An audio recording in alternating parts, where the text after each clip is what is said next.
The bedroom smelled faintly of rain and a cologne that wasn't mine, a scent lingering on the pillowcase like a ghost refusing to leave. I watched her sleep, her chest rising and falling in a rhythm of innocence that I now knew was a performance, while the proof of her betrayal burned a hole in my pocket. Most men would scream, break mirrors, or wake the neighbors with their rage. I chose a silence that would haunt her far longer than any noise ever could. If you find yourself drawn to the quiet storms that destroy marriages from the inside out, stay with me. There is a specific kind of heartbreak found in the silence of a house that is no longer a home, and I'd like to share that journey with you. The hydraulic hiss of the forklift was the only music Arthur Penhaligon knew anymore. It was 3 a.m. in the belly of the Pittsburgh Distribution Center, a cavern of corrugated steel and fluorescent lights that buzzed like trapped insects. The air tasted of diesel fumes and cardboard, dust, the taste of a mortgage payment, the taste of keeping the lights on. Art wiped his grease-stained hands on a rag that was already black. At 42, he felt the damp cold of the Pennsylvania winter settle into his lower back, a dull ache that never really left. He checked the manifest on his clipboard. 2 more trucks to load before he could punch out. 2 more hours before he could drive home to Molly. Molly. The thought of her usually warmed him against the warehouse draft, but lately it felt like pressing a hand against a window pane, cold, transparent, and separated by something invisible. "Yo, Art!" sounded a voice from the loading dock. It was Miller, a kid barely out of high school. "You got a light?" Art patted his chest pocket, finding his lighter. He handed it over. "Keep it. I'm quitting." "Quitting smoking or quitting the job?" Miller joked, lighting a cigarette with shivering hands. "Smoking," Art said, his voice gravelly. "Molly says the smell sticks to the curtains." "Happy wife, happy life, right, boss?"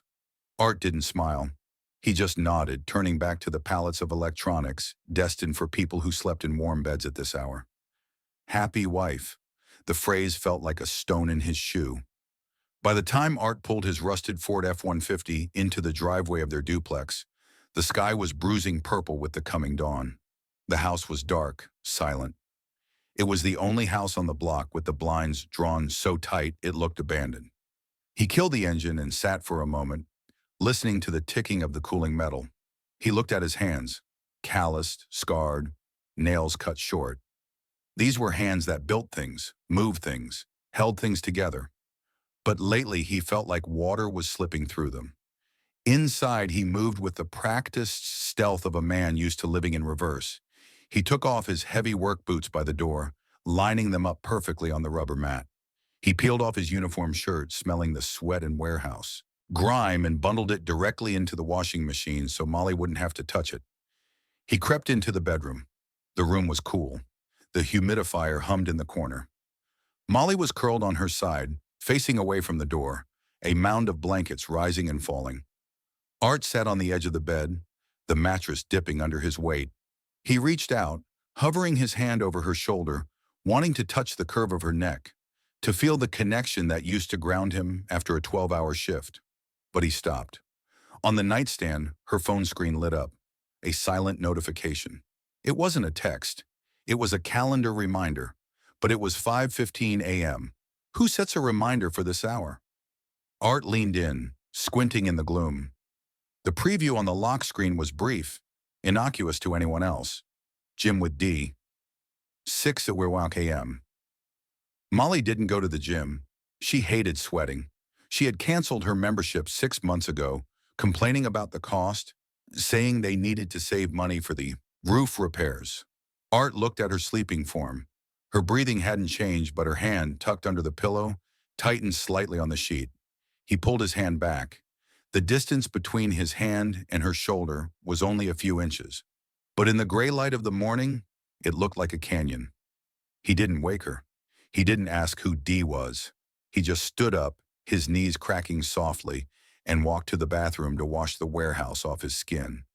Knowing that no amount of soap would scrub away the feeling that something in this house was rotting, the water in the shower was scalding, but Art didn't turn it down.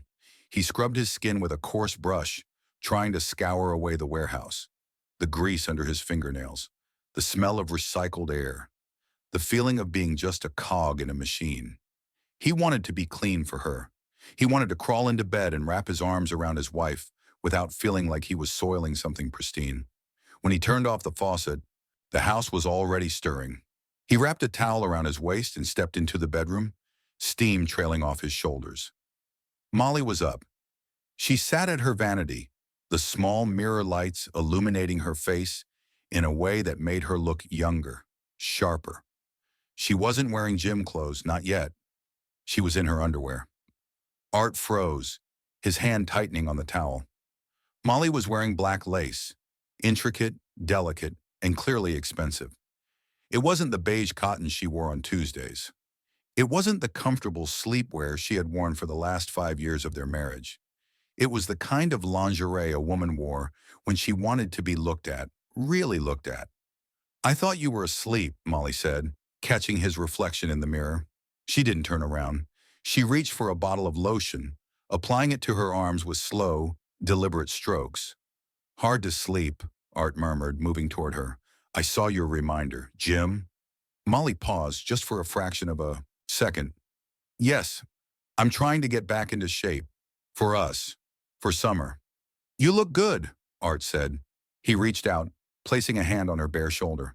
His skin was pink from the hot water, but his palms were still rough, callus built upon callus. Molly flinched. She pulled her shoulder away as if he had burned her. "Art, please!" she snapped, standing up and grabbing her silk robe to cover the black lace.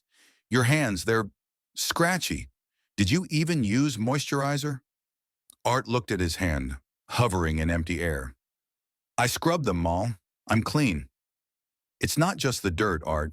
It's the texture. It's like being touched by sandpaper." She tied the robe tight, cinching it at her waist. "And you smell like that place. Even after you shower, I can still smell the cardboard and the oil.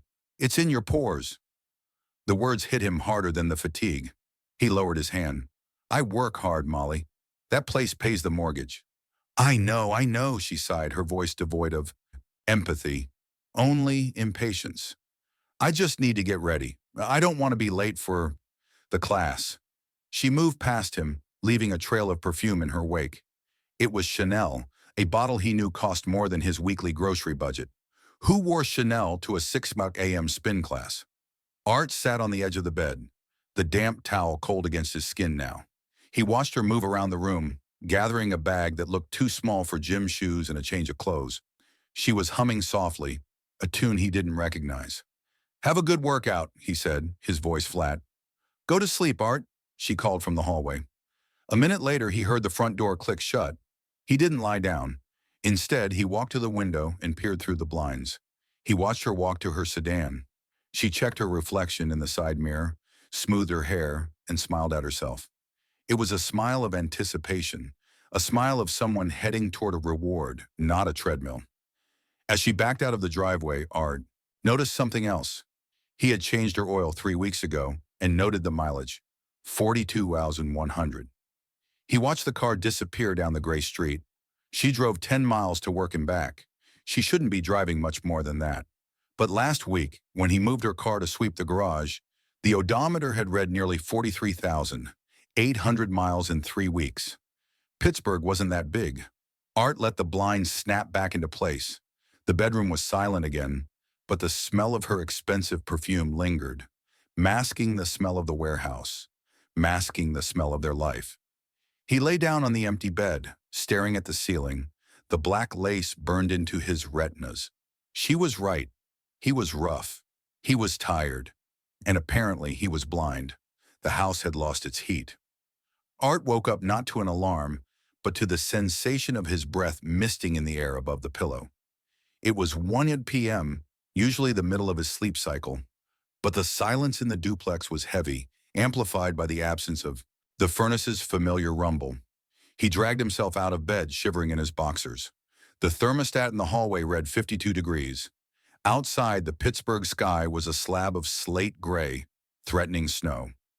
Art went to the basement, kneeling on the concrete floor to inspect the old boiler. The pilot light was out.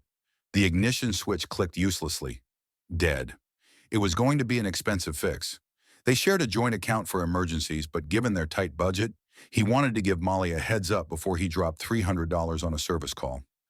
He went back upstairs and grabbed his phone. He dialed her cell first. It went straight to voicemail. "Hi, you've reached Molly. Leave a message." Her voice sounded bright, happy, a version of her he hadn't heard in person in months. Art frowned and dialed the hotel's main line. He hated calling her at work. She always said it looked unprofessional, but the house was dropping another degree every hour.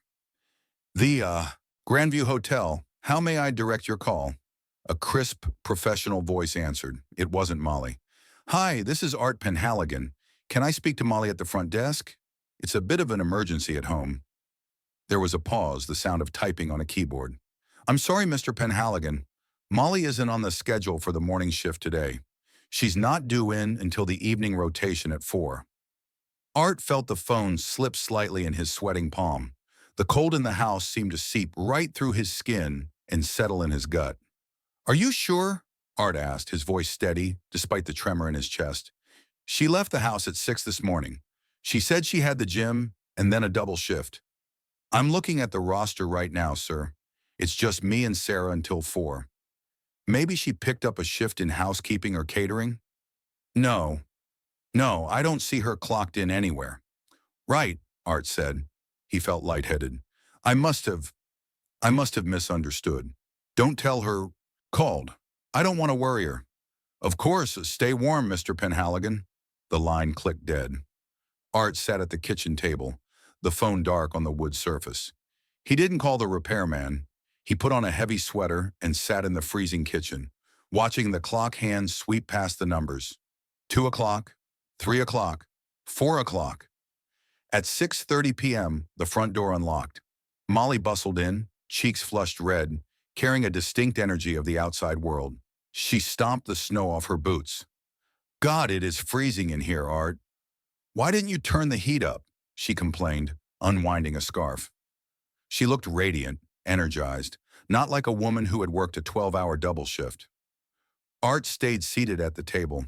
"Furnace died around 1. I couldn't get it started."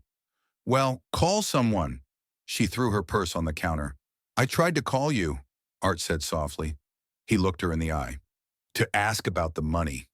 Molly froze for a second, her back to him as she hung up her coat. "Oh, my phone died, and we were slammed, absolutely slammed. A wedding party checked in early, total chaos. I didn't have a second to breathe, let alone check my messages." She turned around, smiling that practiced customer service smile. "I'm exhausted. My feet are killing me." Art looked at her boots. They were dry. He looked at her face. No fatigue lines, no stress, just the glow of something secret. "Slammed," Art repeated. "Wall to wall," she confirmed, walking past him to the fridge. She opened a bottle of white wine. Art watched her pour a glass, the liquid shimmering. She was drinking to celebrate a lie. He realized then that he wasn't just losing his wife. He was living with an actress, and she was performing for an audience of one, thinking he was too stupid to applaud. "I'll call the guy tomorrow," Art said, standing up. "I'm going to work." "In this cold?" she asked, sipping her wine. "It's warmer at the warehouse," Art said, and for the first time in his life, he meant it. Suspicion was a physical weight. It sat in Art's stomach like swallowed lead, making the simple act of stacking pallets feel like a Herculean effort. For 3 nights, he had gone to work, come home, and listened to Molly's stories about the hotel, the rude guests, the tips, the manager's incompetence. He listened to the fiction with a stone face, nodding at the right times, offering monosyllabic responses, while his mind replayed the receptionist's voice. "Molly isn't on the schedule." Friday came. Molly claimed she had the late close shift, meaning she wouldn't be home until after midnight. It was the perfect window. Art didn't go to the warehouse. Instead, he found Miller in the break room at 4:01 a.m. on Thursday morning, just as their shift was winding down. Miller was drinking an energy drink that smelled like battery acid. "You want my Friday?" Art asked, keeping his voice low. Miller blinked, looking at Art as if he had offered him a winning lottery ticket. "Double time? Serious?" "I thought you were saving for the roof." "Something came up," Art lied. The lie tasted sour, metallic. He had never lied to his coworkers, never shirked a shift. "I need the night off." "Done," Miller said, fist bumping him. "You're a lifesaver, Art." Friday afternoon, Art staged his departure. He showered, put on his uniform, and grabbed his lunch cooler. He kissed Molly on the cheek. She smelled of vanilla and that expensive perfume again, her hair curled to perfection. "Don't work too hard," she said, barely looking up from her magazine. "You too," he replied. "Drive safe." He walked out the door, got into his truck, and drove away. But he didn't go to the industrial park. He drove 3 blocks over to a side street lined with overgrown oak trees and parked behind a dumpster that belonged to a landscaping company. From this angle, he had a direct line of sight to the exit of their subdivision. He killed the engine and waited. The cabin of the truck grew cold as the sun began to dip. Art sat in the silence, his hands gripping the steering wheel until his knuckles turned white. He felt pathetic. He felt like a criminal in his own neighborhood. A part of him, the part that had loved her for 12 years, screamed at him to turn the key, drive to work, and forget the phone call. Maybe the receptionist was new. Maybe there was a mistake. "Please let me be crazy," he thought. "Let me be the jealous, paranoid idiot who ruins everything." At 5:45 p.m., Molly's gray sedan rolled out of the subdivision.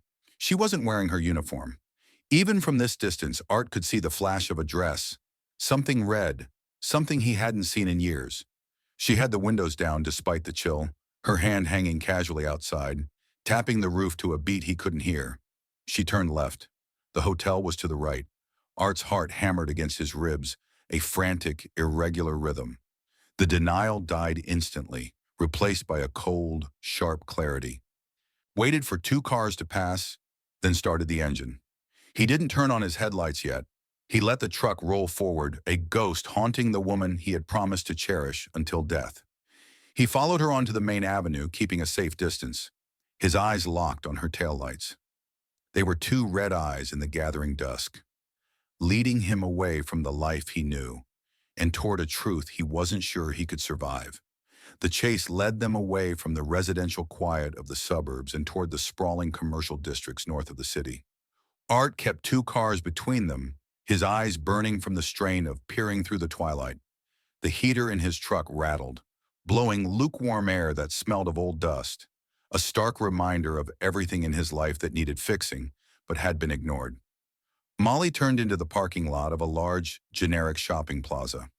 It was the kind of place that was busy enough to provide anonymity, but open enough to feel safe. She bypassed the spots near the grocery store and parked near the back, under the orange glow of a solitary street lamp.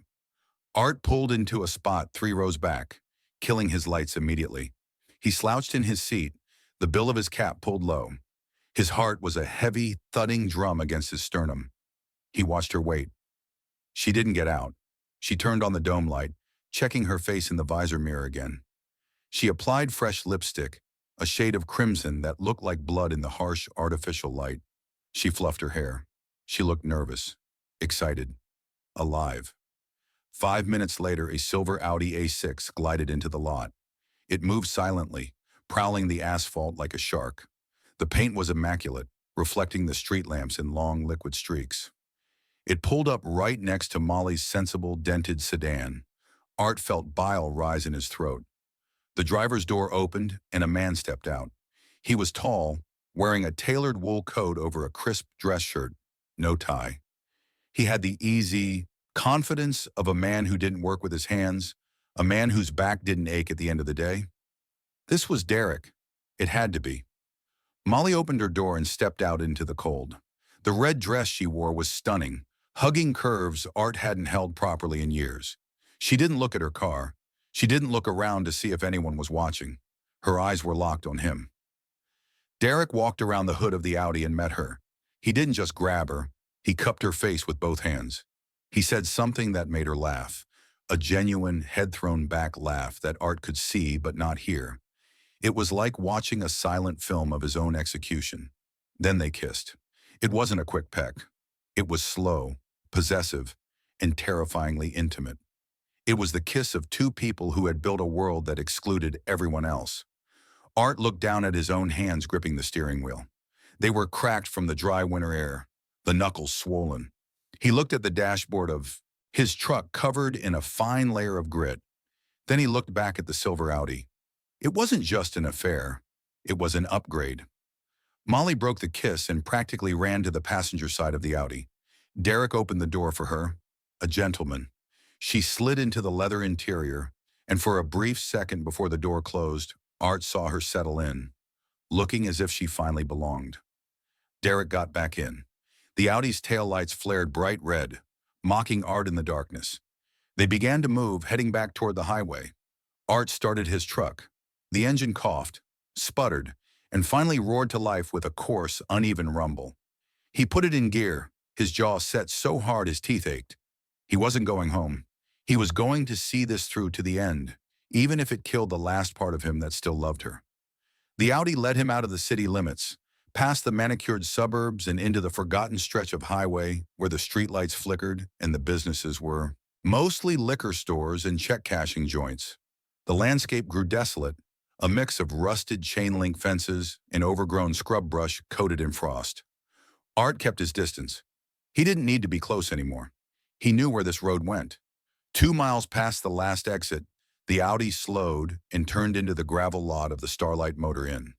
The sign was a buzzing monstrosity of pink and blue neon, the letter L burned out, so it read Starlight. It was the kind of place people went when they didn't want to be found or when they didn't care who found them. Art pulled his truck into the shadows of a shuttered gas station across the street. He killed the engine. The silence that rushed back into the cab was deafening. Through the windshield he watched. The silver Audi parked in front of room 112. Derek got out first, scanning the lot with a quick, predatory glance. He didn't see the rusted Ford truck hidden in the gloom across the road. He opened the passenger door for Molly. She stepped out, shivering slightly in her red dress. She didn't look at the sky or the surroundings. She only looked at Derek.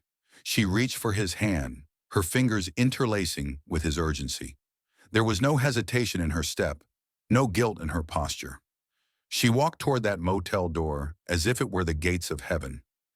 Derek unlocked the door. He pushed it open and ushered her inside. Before he followed, he paused, glancing back at his car one last time, ensuring his prized possession was safe. Then he stepped in. The door clicked shut. The curtains were drawn tight. Art sat there, staring at the closed door of room 112. He expected to feel rage. He expected the urge to grab the tire iron from under his seat, cross the street, and shatter the window of that silver car. He expected to scream, but he felt nothing. It was a hollowness so vast it felt like his chest had caved in. The adrenaline that had fueled the chase evaporated, leaving only a cold, leaden exhaustion. He reached into the glove compartment and pulled out the emergency pack of cigarettes he had hidden there 6 months ago. The day Molly had told him the smell made her nauseous. The pack was crumpled, stale. He put one between his lips and pressed the lighter.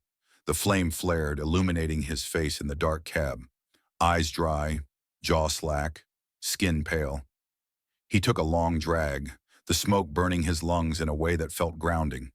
It was the only real thing in the world right now. He exhaled a plume of gray smoke against the glass. Across the street, the light in room 112 turned on.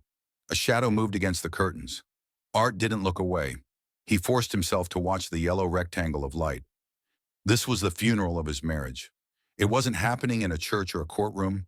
It was happening in a $20 a night motel room while he smoked a stale cigarette in a freezing truck. He checked the time on the dashboard, 7:42 p.m. He would wait. He would wait until they were done. He owed himself that much torture. He needed to know exactly how long forever lasted.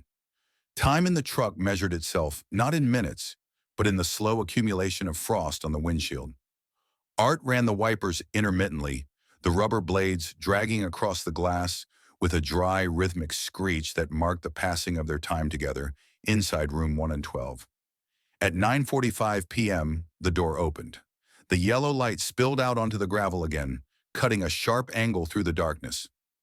Derek emerged first, looking refreshed, his coat unbuttoned, a looseness in his gait that hadn't been there before.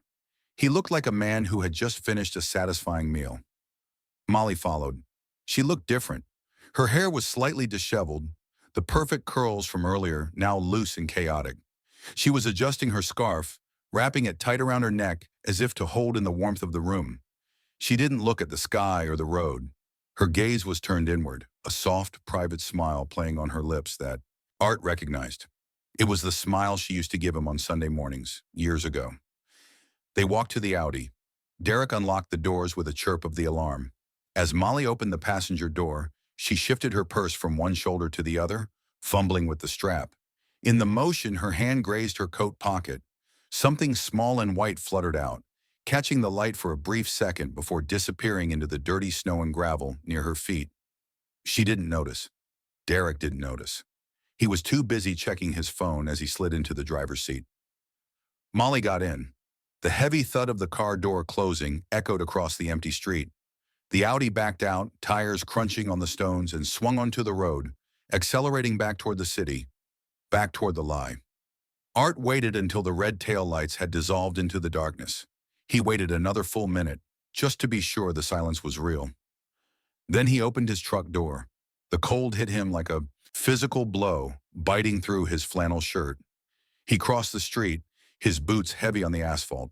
He walked into the motel parking lot, feeling like an intruder on someone else's crime scene. He stopped at the spot where the Audi had been parked. The tire tracks were fresh in the slush. He looked down at the passenger side area. There, half buried in a patch of gray snow, was a plastic rectangle. Art knelt down. His knees popped. He reached out with a trembling hand and plucked it from the ice. It was a key card, a generic magnetic stripe card with the Starlight Motor Inn logo printed in faded blue ink. Written on the back in black Sharpie was a crude 112. They must have forgotten to turn it in at the front desk, or perhaps Derek had kept one and Molly had held the spare. It didn't matter how it got there. What mattered was that it was here, in his hand. It was cold, hard, and undeniable. Art stood up, brushing the dirt from the card. He ran his thumb over the raised numbers.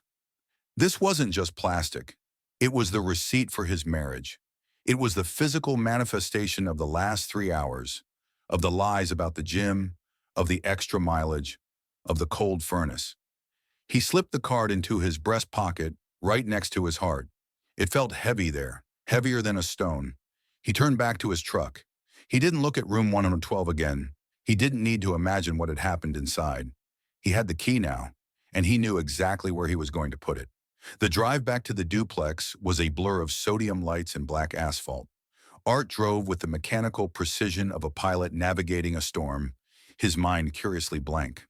He parked the truck in the street, not the driveway, leaving the space open for her.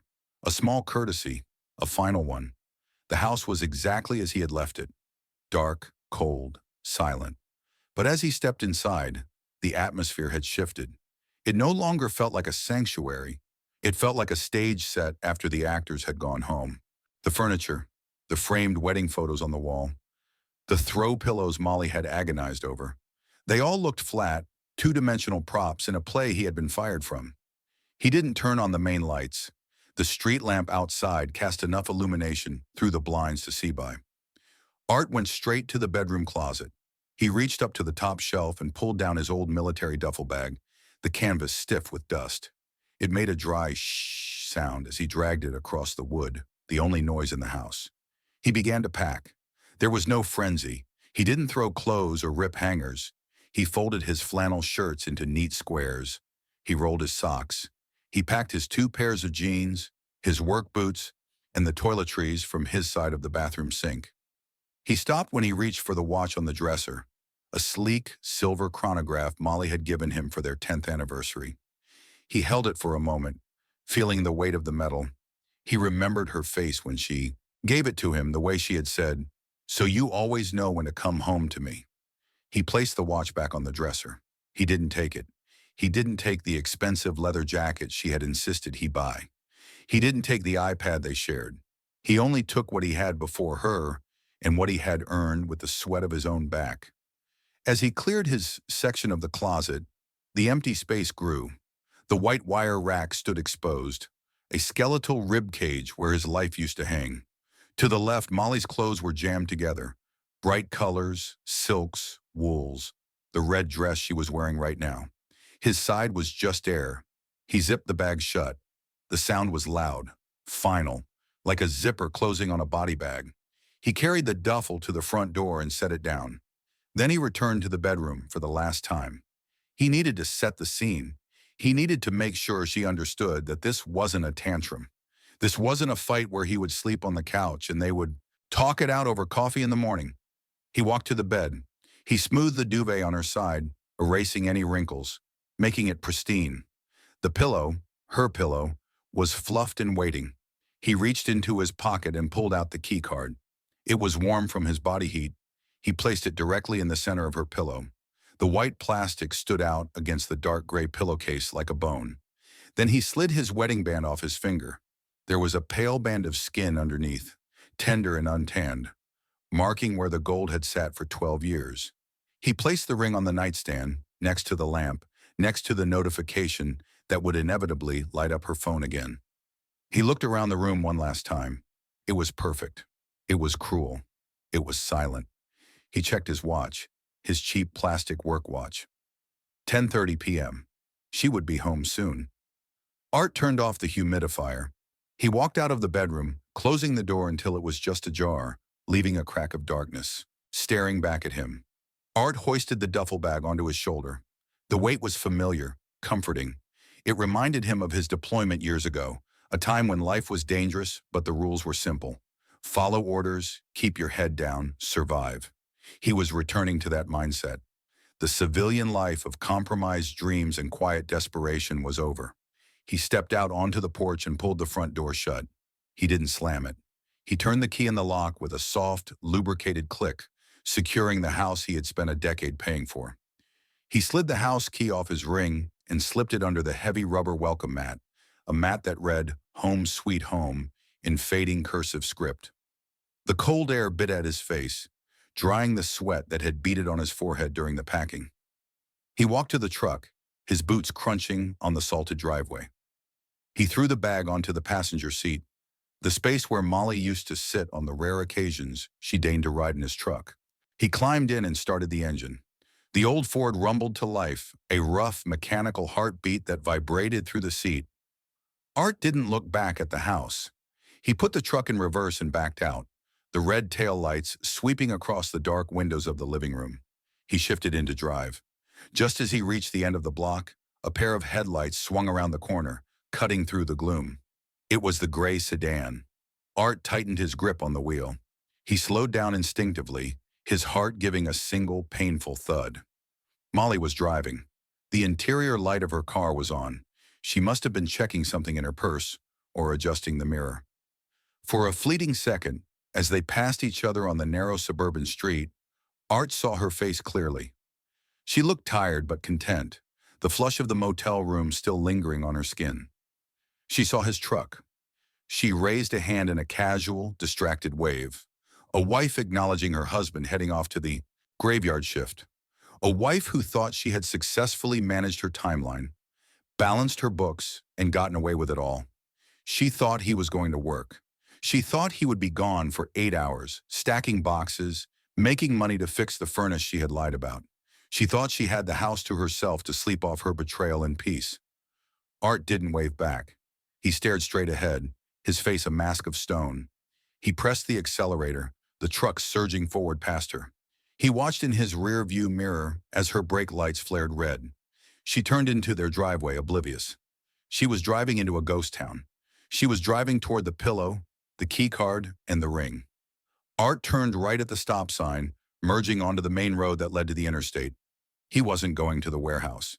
He drove toward the highway on-ramp, the city lights of Pittsburgh spreading out before him like a spilled box of jewels, cold, hard, and distant. He reached for the radio and turned it on. Low static filled the cab, drowning out the silence. He was homeless. He was alone. But for the first time in months, he could breathe. Molly watched the taillights of the rusted Ford disappear down the street before she pressed the garage door opener. The mechanical groan of the door rising was the sound of safety. She pulled the sedan in, killed the engine, and exhaled a breath she felt she had been holding for 4 hours. Perfect timing, she whispered to herself. She felt a flicker of guilt, sharp but fleeting, like a paper cut. It was easy to suppress. Art was a good man, she told herself, but he was simple. He didn't understand her need for conversation, for elegance, for a life that wasn't measured in hourly wages and overtime. Derek understood. Derek made her feel seen. She entered the house through the kitchen. It was still cold. The furnace hadn't miraculously fixed itself, but she felt warm from the memory of the motel room. The heat of the whiskey Derek had poured, the rush of adrenaline. "Art?" she called out softly, just out of habit, knowing he was gone. The silence that answered her was different than usual. It wasn't the peaceful quiet of an empty house. It was the sterile, vacuum-sealed silence of a tomb. She walked down the hallway, unzipping her red dress as she went, eager to shower away the scent of cigarette smoke and Derek's cologne before slipping into her innocent flannel pajamas. She wanted to reclaim the role of the tired, dutiful wife. She pushed open the bedroom door. The first thing she noticed was the draft. The closet door was wide open. Molly frowned. Art was meticulous. He never left doors open. He never left messes. She walked over, intending to shut it, her dress pooling around her ankles as she stepped out of it. She stopped. The left side of the closet, usually a wall of blue and gray flannel and denim, was white. The wire racks gleamed under the hallway light. The hangers were gone. The floor, usually lined with his heavy work boots, was bare wood. A cold prickle of fear started at the base of her neck. "Art?" she said again, louder this time. She spun around, her heart starting to beat a frantic, erratic rhythm against her ribs. She looked at the dresser. His toiletries were missing. The leather valet tray where he kept his wallet and keys was empty. Then her eyes landed on the nightstand. The lamp was off, but the street light filtered through the blinds, illuminating a small circle of gold. His wedding ring. It sat there abandoned, a discarded promise. Molly's hand flew to her mouth, a whimper trapped in her throat. She took a stumbling step toward the bed, her legs suddenly feeling like water. She looked at the pillows. On her side, the side she had just betrayed, sat a small white rectangle. She reached out, her fingers trembling so violently she almost knocked it over. She picked it up. It was cold plastic. Starlight motor in. She flipped it over. 1:12. The air left her. Lungs in a rush. The world tilted. The room spun. He knew. He didn't just suspect. He hadn't just found a text message or heard a rumor. He had been there.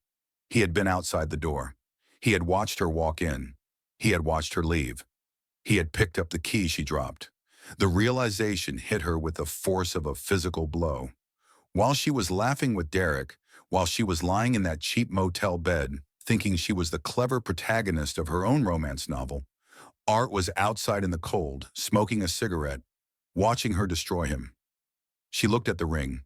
She looked at the empty closet. She looked at the key card. "Art!" she screamed, the sound tearing out of her throat, raw and terrified. She ran to the window, clawing at the blinds, tearing them down in her panic. She looked out at the empty street. There was nothing but snow and darkness. The red taillights were long gone.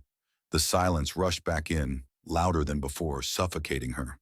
She sank to the floor, clutching the plastic key card so hard the corners dug into her palm, drawing blood she didn't even feel. Molly's hands were shaking so violently she could barely unlock her phone. She sat on the edge of the bed that now felt like an island in a vast, dark ocean, and dialed Art's number. She expected it to ring, expected him to pick up, and let her pour out a frantic stream of apologies, lies, and half-truths. Anything to stop the bleeding. The call didn't even go to voicemail. "The number you have dialed is no longer in service or has been disconnected." A cold sweat broke out across her forehead. He hadn't just ignored her. He had cut the line. She tried again, thinking it was a glitch. Same result. The mechanical voice was flat, indifferent, a digital executioner. She opened their messaging app. She typed, "Art, please, come home. Let's talk. I can explain. It wasn't what you think." She hit send. A red exclamation mark appeared instantly. Message not delivered. She checked his social media. His profile picture, a photo of them at the Pirates game 2 years ago, was gone, replaced by a gray silhouette. His status was blank. His friend list was hidden. He had spent the time between the motel and the house systematically deleting his digital footprint from her life. No, no, no, she whimpered, the phone slipping from her fingers onto the duvet. She thought of Derek. She grabbed the phone again and dialed his number. He was her escape, her soulmate. He would know what to do. Molly? Derek's voice sounded muffled, annoyed. It's late. I told you not to call after I get home. My wife. Art knows, she hissed, her voice cracking. He left, Derek. He found the key. He's gone. He took everything. You have to help me. I don't know where he went. There was a long, heavy silence on the other end of the line. When Derek spoke again, the warmth, the charm, and the connection were gone. His voice was as cold as the Pittsburgh winter. He knows, Derek repeated. Did he see the car? Did he see me? I think so. He followed us to the Starlight. Damn it, Molly, Derek yelled. I told you we had to be careful. If this gets back to my company or my wife's lawyers. Look, don't call me again. We need to go dark. Don't mention my name to him. Just figure it out, okay? Derek, you're leaving me alone in this? I have a life, Molly, a real one. Call me when the dust settles. Or better yet, don't. The line went dead. Molly stared at the phone. The two men in her life had vanished within the span of an hour, one by choice, the other by cowardice. She looked around the freezing house. The furnace was still dead. The silence was absolute. She realized then that Art hadn't just left a keycard on her pillow. He had left her with herself. And as she looked at her reflection in the vanity mirror, smudged lipstick, messy hair, eyes wide with a terror she couldn't hide, she realized she didn't even recognize the woman staring back. She was alone in a cold house, holding a plastic key to a room she could never go back to. 6 months later, the Pittsburgh spring arrived with a timid warmth, trying to thaw a city that had been frozen for too long. For Arthur, the change in season felt like a slow exhale. He had moved into a small, sun-drenched apartment near the river, far from the suburbs and the ghosts of the duplex. His life was quiet, structured, and entirely his own. He still worked the warehouse, but he had taken a promotion to a regional supervisor role.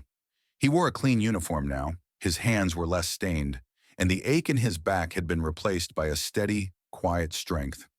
He didn't smoke. He didn't check the mileage on his truck. He simply lived. On a Tuesday afternoon, while picking up a coffee before his shift, he saw her. Molly was standing across the street, coming out of a grocery store. She looked thinner. The vibrant red dress was gone, replaced by a drab coat that didn't quite fit her. She looked tired, not the physical tiredness of a double shift, but the bone-deep exhaustion of someone who spent too much time in their own head. She saw him. Her body jolted as if she'd been struck. She dropped her bag, a carton of milk bursting on the pavement, but she didn't care. She began to cross the street, dodging a delivery van, her eyes wide and wet with a desperate sudden hope. Art, she called out. Her voice was thin, reedy, lost in the noise of the city traffic. Art stood by his truck, his hand on the door handle. He watched her approach. He felt a faint flicker of the old pain, a ghost limb itching where his heart used to be, but it was distant. It didn't hurt anymore. It was just a memory of a sensation. She stopped 3 feet away, breathless. Art, please, just 5 minutes. I've written you 20 letters. I've called the warehouse. They wouldn't let me through. I told them not to, Molly, Art said. His voice was calm, even lacking the jagged edges of anger. I'm so sorry, she sobbed, the tears finally breaking. It was a mistake. He's gone, Art. He was nothing. I was stupid, I was bored. I didn't know what I had until I saw that card on the pillow.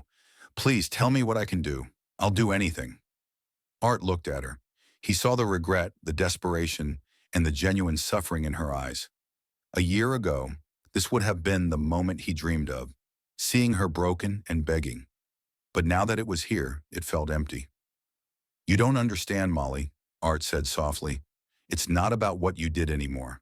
It's about who I became when I had to watch you do it. We can fix it, she whispered, reaching for his hand. Art stepped back, a small, polite movement. He looked at his own hand. The skin was clear. The pale band where his ring used to be was finally starting to tan over. The mark was fading. I already fixed it, Art said. I left. He didn't wait for her response. He didn't wait to see if she would scream or cry or follow him.